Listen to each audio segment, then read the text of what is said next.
Hey folks, Roland Martin here and welcome to my YouTube channel. Right now we're deep in the Everglades on my airboat. We're way down at my airboat camp actually.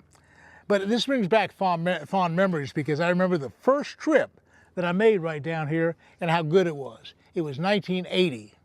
Now, in 1980 there was a big national tournament. I was living in Tulsa, Oklahoma at the time, but I'd come down, I had a little trailer down on Lake Okeechobee. And I'd met Dr. Ned Johnson. I'd met Dick Court. I'd met Steve Lloyd, who ended up running my marina for a while after I bought it, and then George Smith. Now, George Smith, it was funny, it was a big national tournament. I went out, the water was low in Okeechobee that time. It was January, just about right now, same kind of time. The bass were all stacked up on these hydrilla patches and little eelgrass patches, and I won the tournament by about 5 or 6 pounds. But who won big bass was George Smith. And I saw him out there close to where I was fishing, and he caught a 10.5-pound bass. Well, on stage, I got to talking to George. I'd seen him over to Clewiston Marina some, and I knew he was fishing Lake Okeechobee a lot. I said, George, where's your favorite place to fish? And he said, right here. This little canal right here deep in the Everglades. He said, I have to take my airboat, go through, there's a couple ways to get in there, but it's a long trip. We're like 15 miles, 20 miles from the road right now. We're way back in the Everglades. Well, I said, well, what kind of fishing do you have down there? He says, this canal, when the water's low, and it was low, now the water's high, and it's not as good right now, because the bass are all back, see where it's 3 or 4 or 5 foot deep here, the bass can be all back and under here. Normally with low water, this is kind of dry water, dry ground, and all the fish are out there in the canal. So that's the normal time, and that's when George brought me down. He said, bring your fly rod, we'll do some frog fishing, we'll do some spoon fishing, we'll do some worm fishing, we'll do some pop and bug fishing. We did it all. No matter what we threw, we caught bass after bass after bass after bass. It was just a beautiful, beautiful trip. Well, I loved it so much, I said to George, I gotta get an airboat. So the first airboat I bought was one I bought from Carl Lawrence. It had an 0540 Lycoming engine. It was a big grasshopper airboat, and it was pretty cool, and I ran it down here for a while. But then I decided I wanted a hotter, more powerful motor. So what I did, I bought another Lycoming. It was a lighter Hancock boat, and it was just all set up, and I'd bring it down here. It would just run 1,000,000 miles an hour. I had it behind a big chain link fence in Clewiston, along with, you heard of Ron Linder. He died. Ron Linder died a couple years ago. He was leaving his boat with me behind this chain link fence in Clewiston. And somebody took some shears or clippers or something and cut through the whole fence. They stole my airboat, which is a fast, great airboat, and he stole Ron Linder's bass boat. Totally, they were both worth $50,000, $60,000, $80,000 a piece. We never found them. We never found anything to do with them. We turned them in on insurance, but insurance never really covers it. So anyway, I bought a third airboat. This is the deal. I talked to the people at Diamondback, and this is the Diamondback I got. And George said, why don't you get a good Diamondback? So this is a 15-foot Diamondback. And so this is about 1990 now, and I get this airboat. Look, I got the big trolling motor on there. It runs like a champ now. It's just more powerful. It's got a 496 engine. I go all over the place with it. It's actually a $100,000 airboat, but it's not worth that now because it's 20 years old. So, but anyway, started running this airboat down here. Well, what a deal. I met up with all the other guys in Tulsa, and well, they came down on occasion, and then the other fellas like Roger McCandless in Naples. Roger builds airboats. He also builds swamp buggies.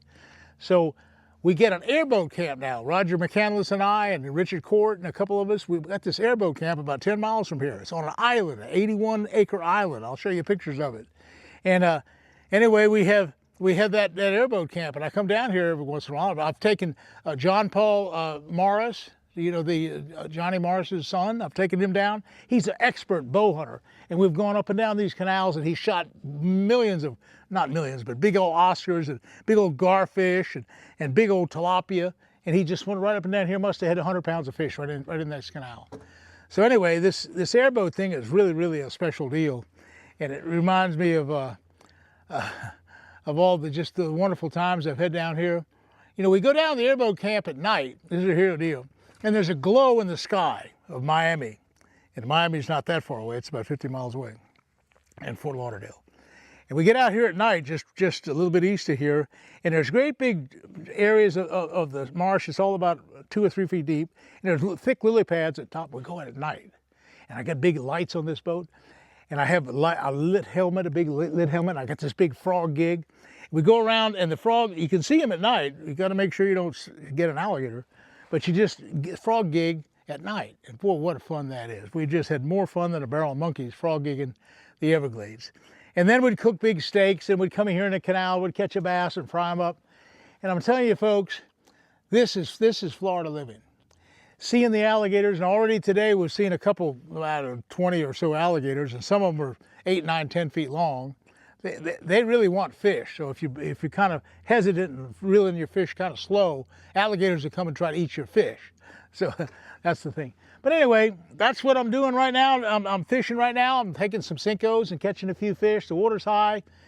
Caught a couple on frogs, caught a couple on worms.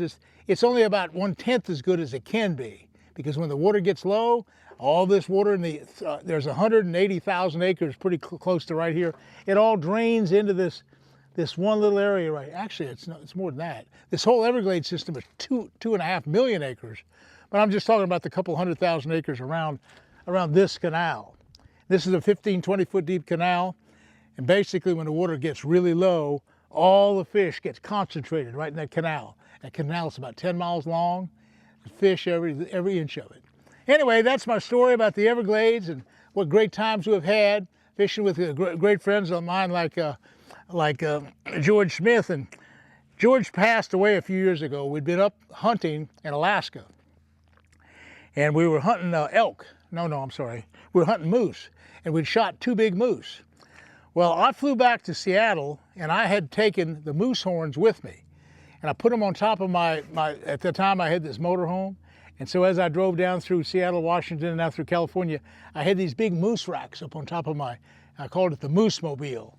But anyway, this hurricane was coming through Florida. This was in the fall. This was about 15 years ago. And George Smith called me on the phone. And George said, Roland, the hurricane's hitting the house right here. He said, I've just lost 25,000. He grew some tomatoes. I just lost 25,000 tomato plants that have blown them all away. Oh my heavens, it's just so bad. Well, anyway, a few minutes later, he calls again, and he's like struggling. I could hear him kind of making bad sounds. I said, George, you all right? About an hour later, his son calls, Daryl calls and said, Dad just died of a heart attack. Anyway, it was too much stress for him. He was talking to me right at the end. I might have been the last one to talk to him. But we'd just been hunting moose in Alaska a couple of days before. And he flew home with the moose meat. And I was asking him, I said, George, if the hurricane knocks out the power, I got those generators, save that moose meat for me. And so he said, yeah, I'll save the moose meat. But anyway, he passed that day. So anyway, all these good friends of mine are kind of, Ned Johnson, the other good guy, Dr. Johnson, he passed away as well. I remember sitting on his hospital bed when he left. And then Dick Court, that ran the tire store, he'd fish with me over at Clewiston all the time. Daggone if he didn't pass. You know, when you get my age, 80-something years old, all your buddies seem to be fading by the wayside. And that's kind of what's happening right now. I still feel pretty good, and I still get around pretty good. I'm still pretty active. I'm lucky. I'm lucky that I have this environment to work with. I'm lucky that I have this health to work with. And I'm lucky that I have this enthusiasm to work with, because I love catching those bass. Anyway, that's my story here in the Everglades. We'll see you again soon. Hit that likes button. We'll see you again soon.